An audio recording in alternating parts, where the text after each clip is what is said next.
Boom, boom, boom, boom. Hello, everyone.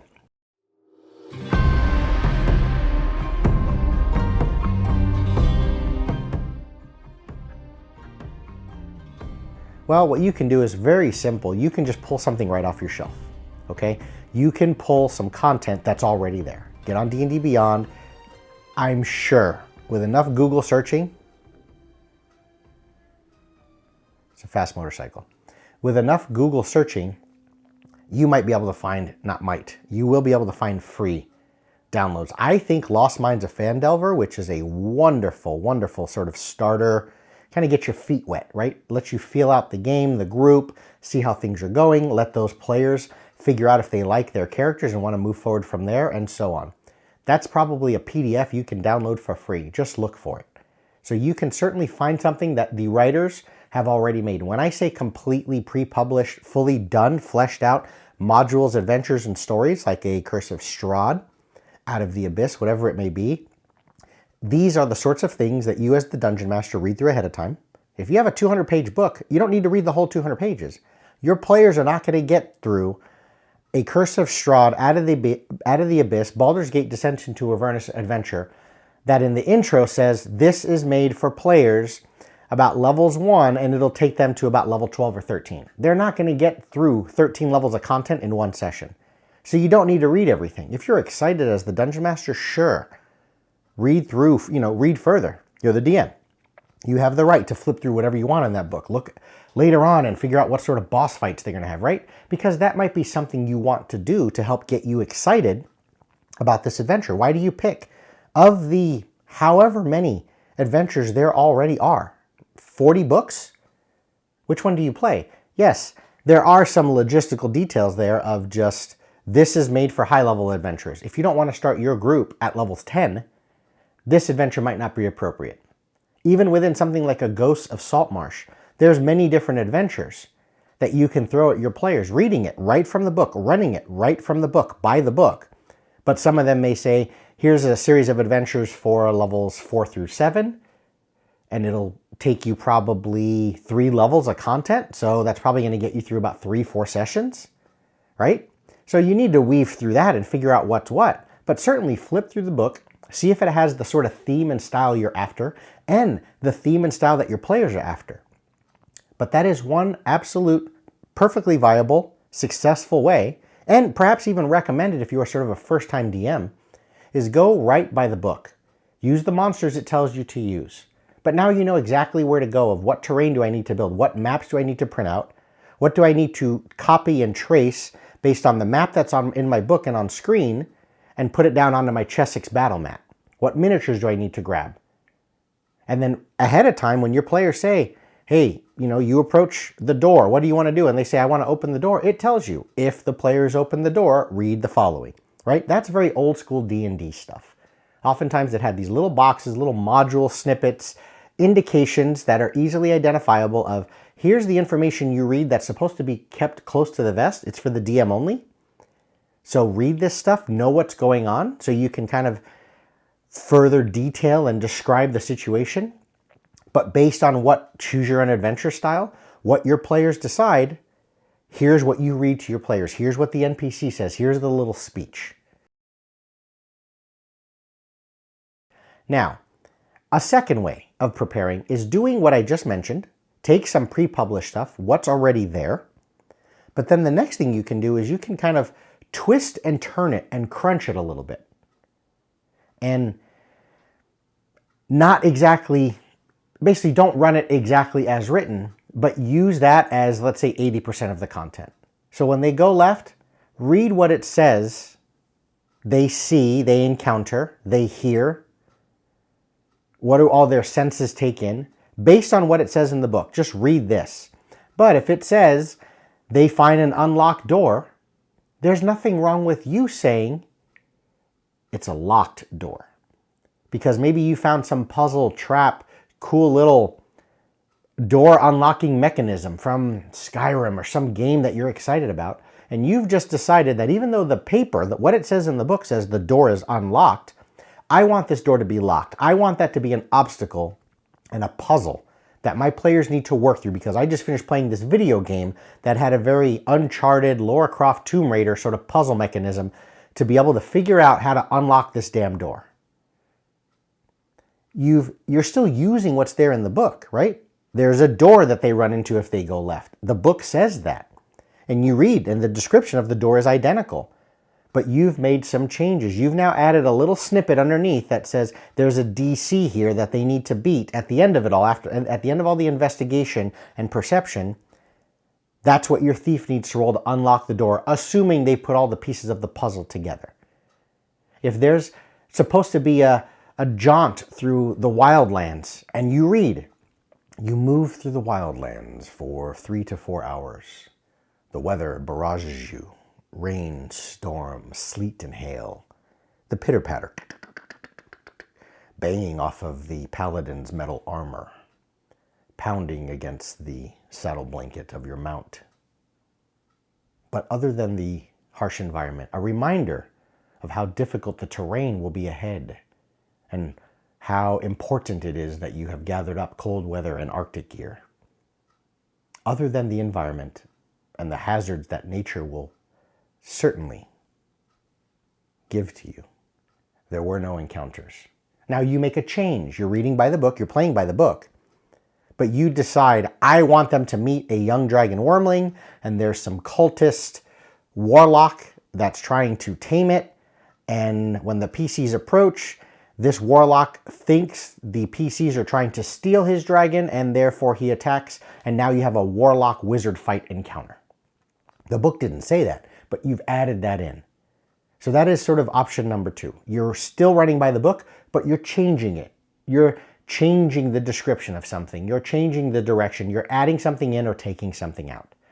And that's another good starting point, because it gives you the freedom, and it also helps you build the skill set of creating your own content, but you're still confined within certain walls, which do provide sort of padding. They provide some direction that you can always go to of, if you're stuck, if you don't know what to say and what to do, the writers, the designers have already done that for you.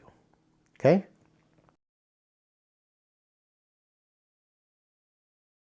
Now, third and fourth way is certainly more freeform. You now have an entire campaign setting. Eberron, Wildemount, Ravnica, the host of other independent third-party worlds out there, Midgard. Maybe whenever I finally finish the damn thing, my own world of Silberat, Forgotten Realms, right? You found someone that's converted something from Dark Sun into 5th edition. You want to run it within the established world of Eberron, so there are some details there, right? We're talking about something that happened, what the world is like just after the war has ended. Warforged are a thing, but they no longer have a place because there's no war anymore. You're playing in Ravnica. You've got the details of there's 10 guilds that are doing their thing and working their, magic and political intrigue and all this other stuff. You've got a city of Sharn in Eberron, right? So there's definitely, it's like someone has handed you a canvas, a brush, and they've already given you some paints. But it's upon you to actually paint that story at this point. It's upon you to decide, we are playing in Eberron, and I'm using the themes, the tone, the bullet points that make Eberron stand out from Forgotten Realms, right? A little bit more sophistication, technology. I don't want to say higher magic, but more prevalent use of low-level magic, flying ships, and train stations, and worldly travel, right? And the different factions and the houses. I'm using the details of Eberron. But as far as the story and what I'm going to read to you when you go left or right, I'm coming up with that with myself. So when an NPC talks, you're either going right off the fly as talking from scratch. They meet a dwarf in the general store and it's like, hey, do you have this plate mail armor? And the dwarf has a problem and there's something he's looking for. He used to have plate mail, but someone stole his shipment. What the dwarf says, you're just coming up with that on the fly. Or maybe you had to write that script ahead of time. See, now you don't have a book to just say, when the PCs ask the dwarf if he has plate mail, read the following. That's certainly more freeform. It does give you that freedom. And it does sort of foster the ability to sort of quickly build up the skill set to improvise, to create your own. But it can be a daunting task for brand new players, brand new DMs, I should say.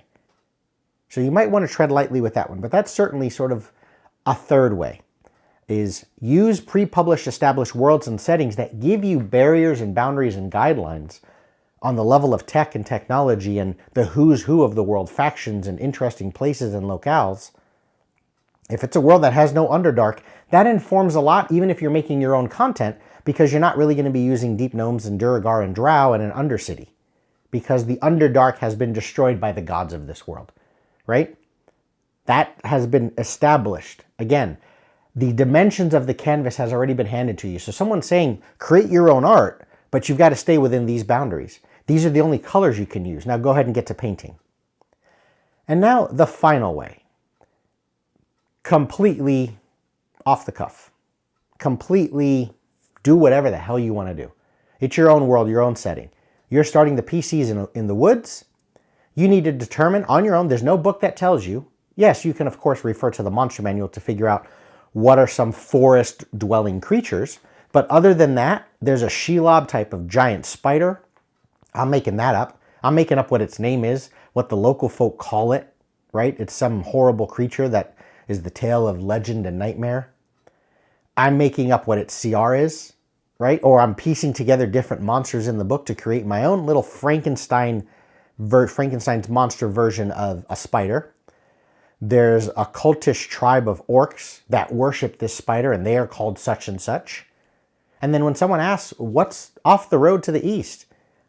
You've made up your own little mountain range and valley that snakes its way towards some city, which has your own, a name that you've made. You make your own map of the city, what the name of the tavern is in that city. And then when someone asks even further, this is a map of what world? You've made up the world yourself. You don't even know what the world is yet. Right now, all the PCs know is the world is as big as that forest and maybe the road that heads east. That's the only world you have. You haven't even drawn, it's fog of war. You haven't even drawn the city to the east yet. Why? Because your PCs haven't indicated they want to go east. If they want to go west, you now need to detail what's in the west. You're sort of not just making it up as you go, meaning at the table, you're making it up session to session based on where your PCs are sort of like Legos in front of them. They're just building it as they go. And in turn, your players' actions and interaction with the pieces that are in place, that is how you as the DM are building the world. So that's certainly another way you can prep. As you get better, I think you may find that that might be the most rewarding and fulfilling way to do it. But it does require some experience. And if not experience, even if you are a new DM and you want to give this a shot, it can require more effort on your part between the scenes, because you've got to be thinking about this all the time, right? Especially in contrast to the first way, which is the entire adventure is written for you in a book. Someone has done that legwork, and that's what you paid the money for to acquire. The book that has the content you're reading and using at your table. When you have to create it your own, you're kind of writing the book simultaneously while those pages are being played. So consider that. A few honorable mentions to another way you can do it is, you should know, if you've watched anything in my channel, the 5 bullet point system. You can keep that world free, or you can have it attached to an Eberron type of adventure, but find a picture, find a piece of art, something that sparks, doesn't matter if it's environment, landscape, or a monster. And what are the 5 things you ask about that? Why is it wearing that vial on its belt? Why is its mouth sewn shut? Why does that castle look like the whole left wall is destroyed? You create 5 bullet points, and from that, watch my videos, you can create an entire session of gameplay using an image, a picture. Another thing that you can do is you can simply start Lego building. All of this new Warlock tiles and Dwarven Forge that I'm going to be getting, and I have all this terrain. I don't have the time as much anymore to just sit there for hours and hours building my own terrain and painting it. So I'd rather take the money and just buy it outright. But I can just sit on the floor, sit at my table, like a kid playing with Legos. Hell, adults should be playing with Legos.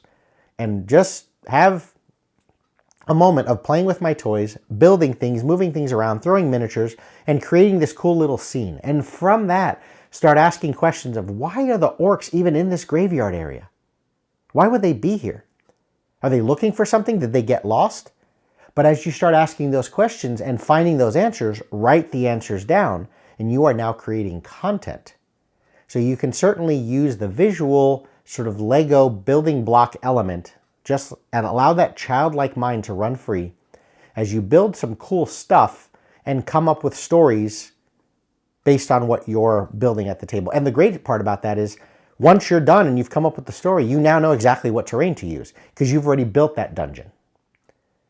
Those are many, many ways to help usher you in. And the point of the video, as I said, is to just help guide you through the daunting task of you are the DM and you need to prepare something. What are some different ways you might go about doing this to get something to the table? I will see all of you very, very soon.